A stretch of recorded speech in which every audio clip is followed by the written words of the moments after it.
2025년 승관객 1억 2,048만 3,473명을 동원해 염라의 아들이면서 하와이 피스톨, 먹방의 대가이자 헛바, 복, 변호사, 외교관, 심지어 사이코패스 살인마까지.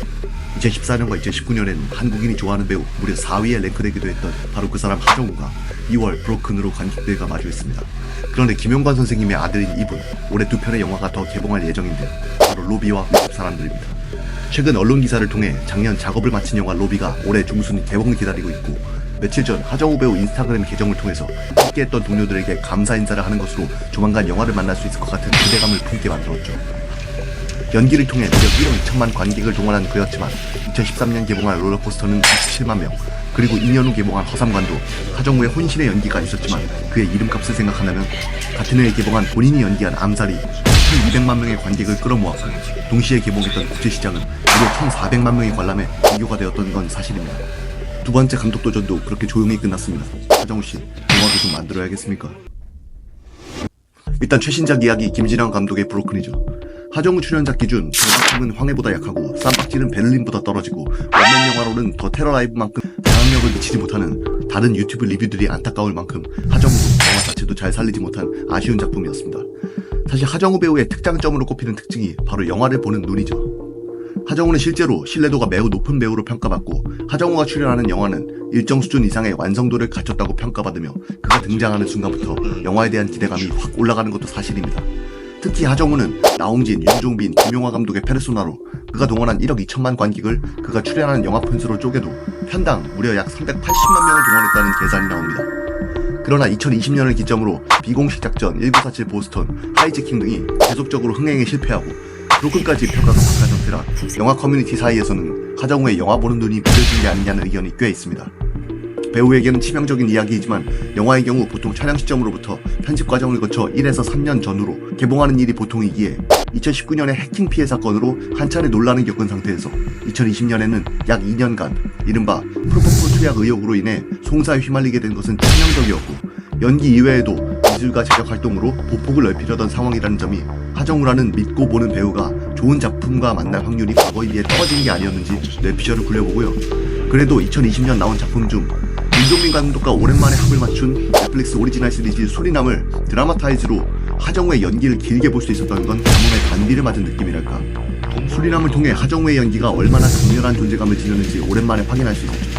하정우는 단순히 유명한 배우를 넘어 자신만의 연기 스타일을 확립한 몇 안되는 배우 중 한 명이죠. 그렇다면 하정우가 이렇게 오랫동안 대중에게 사랑받은 이유들은 무엇일까요? 하정우 하면 생활 연기의 끝판왕이라는 이미지가 있습니다. 과장되지 않으면서도 현실적이고 몰입감이 강하죠. 특히 일상적인 대사와 감정을 과하게 표현하지 않으면서도 진짜 저 상황의 인물처럼 생생하게 느껴지도록 하는데, 추격자에서 연쇄살인마 지영민은 일반적인 악역과는 달리 과장된 표정이나 대사가 없었고, 예, 죽였어요.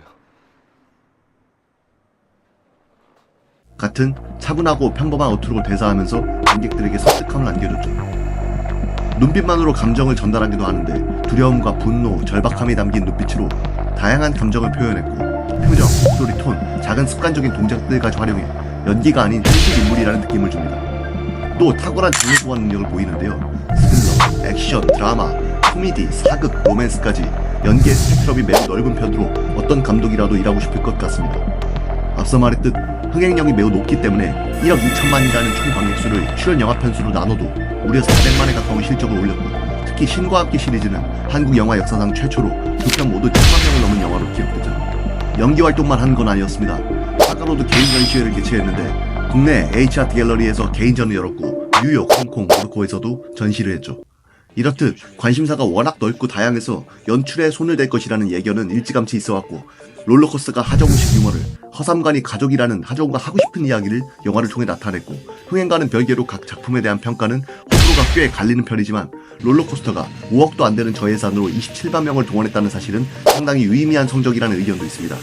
참고로 수익은 참여한 인원이 N빵으로 나눠 가졌다는 여담이 있습니다.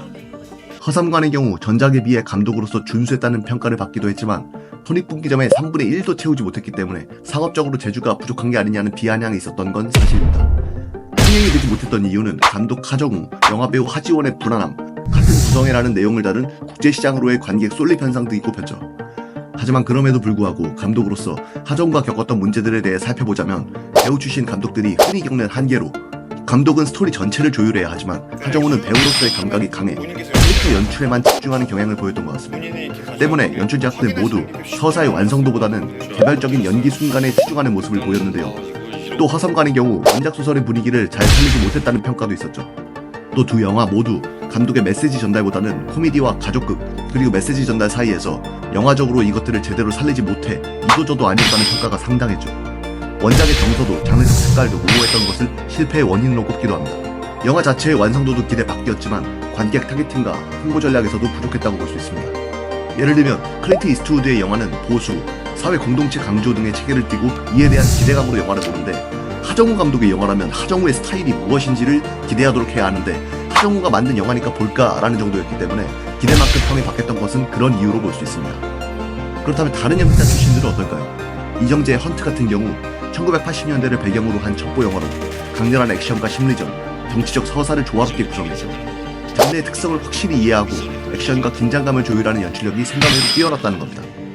김윤석은 미성년을 선보였는데요. 이 영화는 불륜이라는 소재를 다룸에도 불구하고 자극적인 요소 없이 담담하고 현실적인 감정을 다뤘고 배우 중 가장 이름값이 높은 본인이 중심이 되면서도 스스로는 뒤로 빠져있는 그런 연출을 구사했기 때문에 여타 캐릭터들의 감정을 자연스럽게 이끌어내는 연출이 돋보였습니다. 잔잔한 가족 영화임에도 몰입도가 최상입니다. 정진영 배우는 아예 실험적인 연출을 감행했는데 초현실적인 설정을 도입한 미스터리로 그동안 정진영이라는 배우에게서 기대하기 어려운 독창성을 만들어냈죠. 그래서 관객들은 이 영화가 정진영이라는 배우가 만든 영화라는 사실에 놀랐고 몽환적인 분위기를 조성한 장면 전환과 연출 기법이 매우 세련됐다는 평가를 받았습니다. 결국 하정우를 기대하고 영화를 보러 갔으나 하정우는 하정우답지 못했고 영화는 영화대로 완전성이 떨어진다는 느낌이 매우 아쉬웠던 이전작 연출 두 작품이었습니다. 그리고 이제 2025년입니다. 브로큰이 개봉 1주차 20만 명도 기록하지 못해 100만은커녕 50만도 채우지 못하고 마감하리라고 보는 시선이 대다수입니다. 하정우의 연기가 부족했던 것도 아닌데요. 사실 요즘 사람들이 영화관 자체를 거의 찾지 않죠.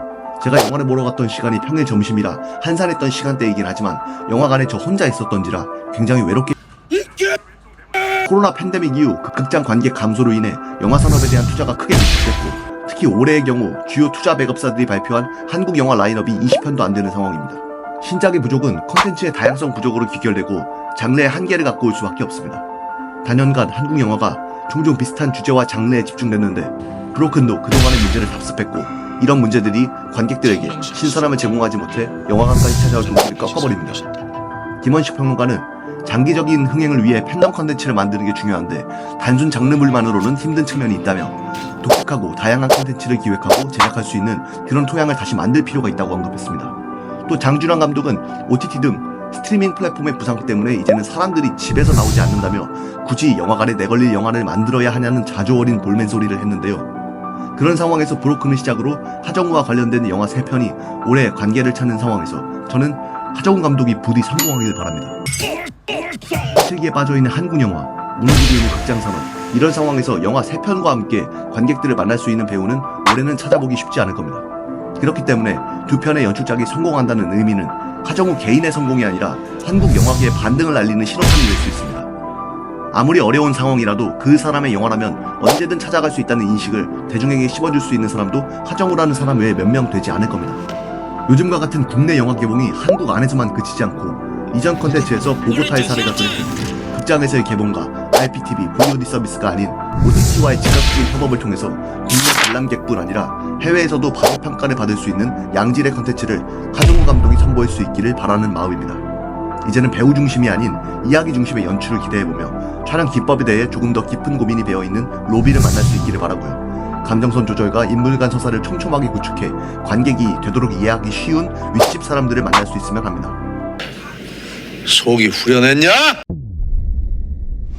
이번 컨텐츠는 사실 하정우 배우의 오랜 팬인 제가 팬심으로 올해 꼭 좋은 모습으로 만났으면 하는 사심 가득 담긴 컨텐츠이기도 하고요. 요즘 유튜브나 SNS를 통해 대중과의 접촉면을 넓히고 있는 모습, 같은 LG 트윈스 팬이라는 점도 사랑합니다. 배우 하정우가 아닌 감독 하정우의 이름을 확실하게 강조시키는 그런 한 해가 됐으면 합니다. 오늘 컨텐츠는 여기까지였고요. 구독과 좋아요, 알림 설정까지 부탁드리겠습니다. 의견 있으면 언제든 댓글 환영합니다. 그럼 저는 또 새로운 컨텐츠로 여러분들을 다시 찾아뵙겠습니다. 여기는 박신우.